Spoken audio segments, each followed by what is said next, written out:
The opening scene begins in 1989 with the introduction of Hank Pym, a popular physicist and entomologist. He works for the best research facility in the world, SHIELD. Currently, he has discovered magical particles that are capable of either shrinking or enlarging someone. Hank has even created a suit using these particles, which he believes will help the nation fight against terrorists, and of course, enable perverts. However, the superiors at SHIELD want the technology for their own benefit. They want to create superhumans, but Hank is totally against this. So, to keep the technology from falling into the wrong hands, Hank resigns from SHIELD. That's not how that works. If Hank developed it while working for SHIELD, it would have belonged to them. This is Marvel's bull. Several years later, he establishes his own organization, Pym Technologies, which he runs with his daughter Hope and a guy named Darren. Hank continues his research, but he hides the suit and its technology, even from his employees. Unfortunately, one day, Darren gets to know about it, so he starts plotting to overthrow Hank out of his own company. After a lot of planning, he finally prevails. Hank is forced to resign, and Darren is made the new CEO of Pym Technologies. In the present day, Darren calls the old man to his office and unveils a new suit he has recently designed. He calls it Yellow Jacket. Apparently, this suit has all the attributes like the one Hank had designed back in '89. Darren is now looking to test it on some live subjects, and if it works, he will start mass producing it. This frightens the old man, as he believes that the suit could cause destruction if the bad guys get a hold of it. However, Darren could care less. He just wants to make money, money, money! Elsewhere, a convict named Scott Lang is being released from prison after 3 years in captivity. He ended up in jail after infamously burglarizing his own employer. He was also pulled over multiple times for looking too damn sexy. Scott is picked up by his old accomplice Lewis, and on the way, the latter reveals that he has a new heist for him. However, Scott refuses to be a part of it, saying that he does not want to disappoint his daughter anymore. The following day, Scott applies to several jobs, but everywhere he is rejected due to his criminal history. This sends him spiraling into a state of depression. The only ray of light in Scott's life is his daughter Cassie, so he goes to visit her. Unfortunately, his ex-wife Maggie and her new cop husband Paxton immediately ask him to leave. Maggie warns Scott that if he wants to see their daughter, he will have to get a decent job and make the child support payments. Dejected, Scott storms out of the house and later calculates how much money is required for child support. When he learns that it is a lot, he reluctantly decides to join hands with Lewis and take part in the heist. In the next scene, Lewis briefs Scott about his mission, in which he will have to rob an old scientist's house. Apparently, there are a lot of valuables and high-end gadgets there, which would sell for millions in the black market. That scientist is none other than Hank Pym. Scott, who is a professional at such robberies, immediately accepts. That night, he climbs the fence, removes the window sensors, and then proceeds to the basement by opening a window. After unlocking the basement door, he finds a second door, which is fingerprint coated. Fortunately, Scott is prepared for such situations. He cleverly lifts the fingerprints using some of his tricks and finally manages to open the door. Because of the intense security, Scott assumes that something very valuable is kept inside. But, to his dismay, all he finds is a strange red suit. He is unaware that he has broken into Hank Pym's house, who has been watching him all along. Back at Pym Technology, Darren is attempting to shrink a sheep to the microscopic size. Unfortunately, in the process, he ends up killing the poor animal.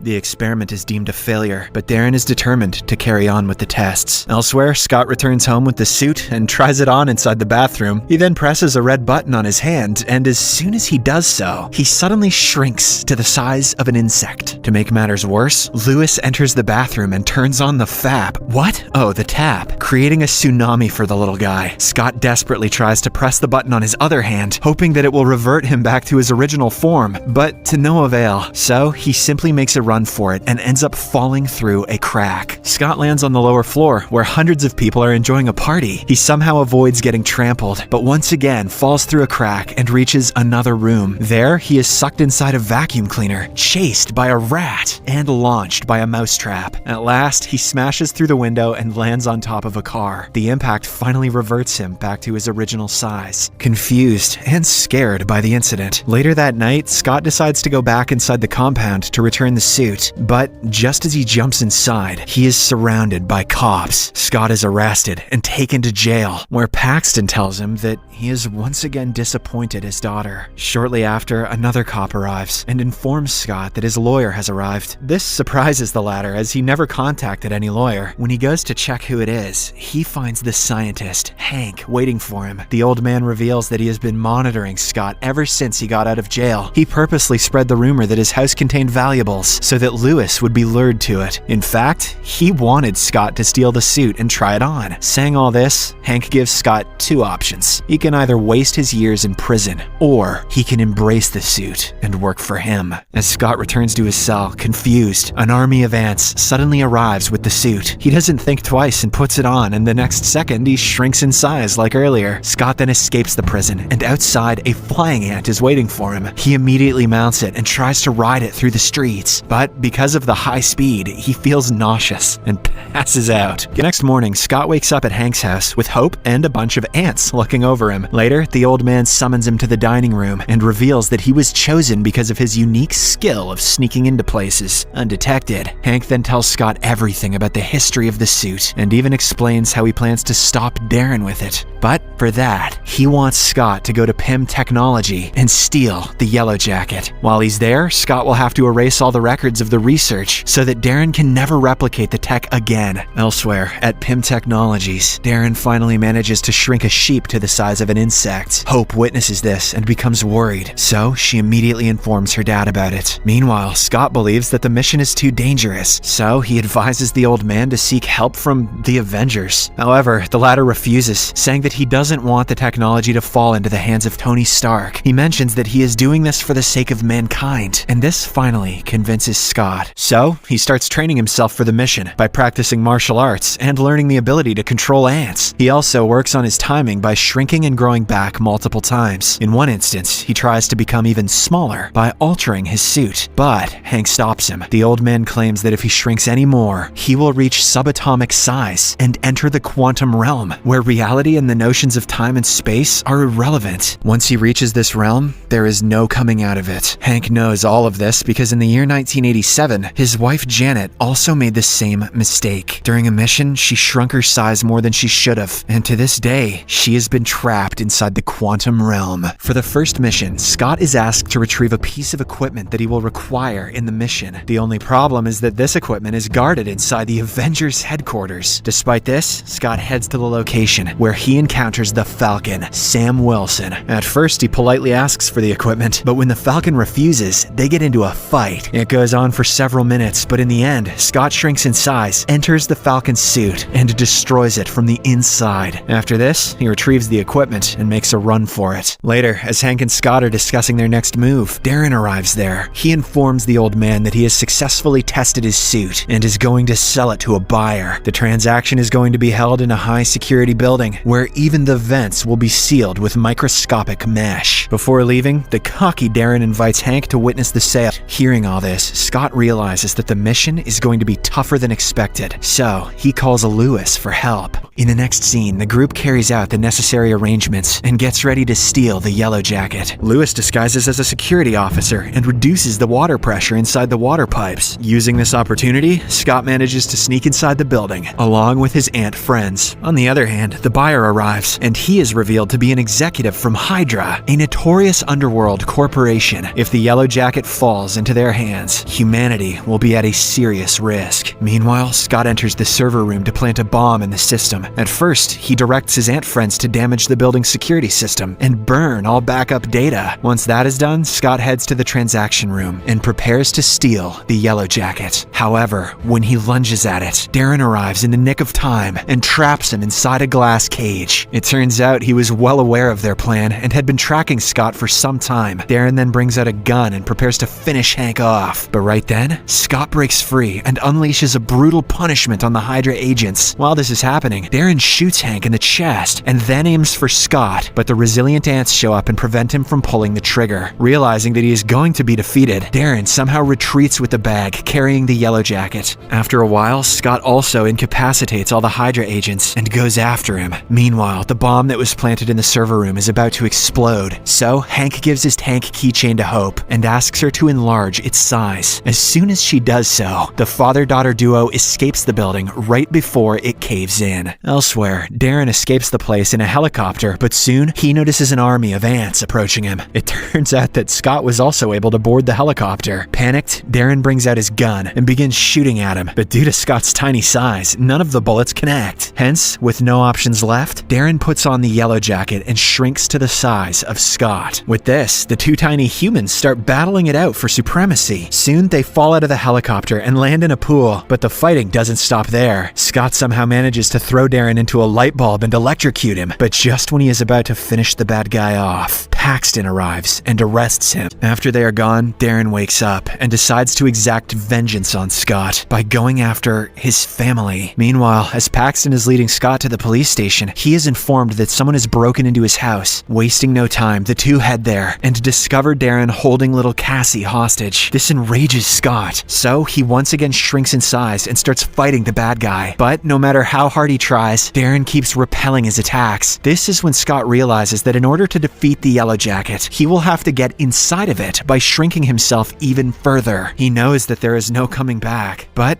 for the sake of his daughter's safety, he proceeds with the plan. It works, and as soon as Scott enters the suit, he destroys it from inside, causing Darren to vanish into thin air. But with this, Scott also gets trapped in the quantum realm. There is nothing but an endless vacuum around him. He tries using the button on his hand, but it doesn't work. Right then, he hears his daughter crying, and this gives him the motivation to get out of the place. He recalls the equipment that he had stolen from the Avengers base and uses it to rewire his suit. Surprisingly, this works. I don't know how, but it works, and he is able to return to the normal world. Scott immediately embraces his daughter, and at the same time, the cops also arrive. However, seeing his bravery, Paxton covers for him, giving him ample time to shrink in size and escape. In the final scene, Hank and Scott are having a conversation about the events that transpired last night. The old man is still in shock as to how Scott was able to escape the quantum realm. However, he is now hopeful that his wife can also be brought back. The movie ends as Lewis catches up with Scott and reveals that the Avengers are looking to recruit him.